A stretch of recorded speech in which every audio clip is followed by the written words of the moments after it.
I got home from a business trip and noticed my slippers were still wet. I asked Mary if we'd had anyone over. She froze for just a second, then laughed it off. Come on, you know I'm terrible with people. I just like quiet weekends at home. Isn't that what you always said you loved about me? That I'm so low maintenance? I gave her a vague smile and waited until she left to go shopping. Then I went through the apartment, room by room. Someone had used my razor. A pair of pajamas in the closet had been worn. But the kicker? The box of condoms in the nightstand was completely empty. 2 days, 12 condoms. Guy had stamina, I'll give him that. I swallowed my anger and pulled out my phone. Get me all the security footage from our building for the past 2 days. And keep it quiet. Next day at work, the footage was already in my inbox. I clicked it open and scrubbed through. Clear as day. Time stamped down to the second. Starting 3 days ago, some guy had been coming and going from my place. A lot. The last clip was from an hour before I got home. The elevator opened. He stepped out with his arm around Mary's waist. They stopped right outside our door and kissed. Long, slow, the kind of kiss where you can't tell where one person ends and the other begins. Mary's hand slipped inside his coat. I'd never seen her like that. So eager. So hungry. I knew exactly who he was. Dean Gilbert, Mary's new assistant. I'd seen his resume. 25, fresh back from some program overseas. 6'1", with the kind of face that gets you places. The video froze on him kissing her neck. I closed the window and leaned back. That's when someone knocked. 2 quick raps. Come in. The door opened, and there he was, Dean Gilbert, in a fitted light gray suit that showed off his height, every hair in place. His eyes had that cocky confidence you see in young guys mixed with something lazier, almost smug.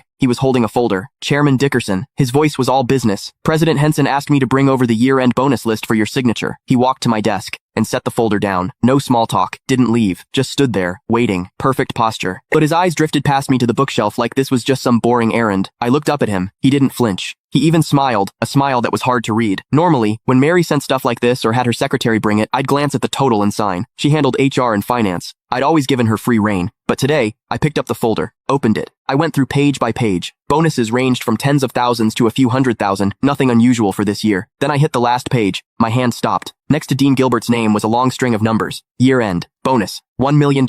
And in the notes, +1 company BMW, 730 Li, $1 million.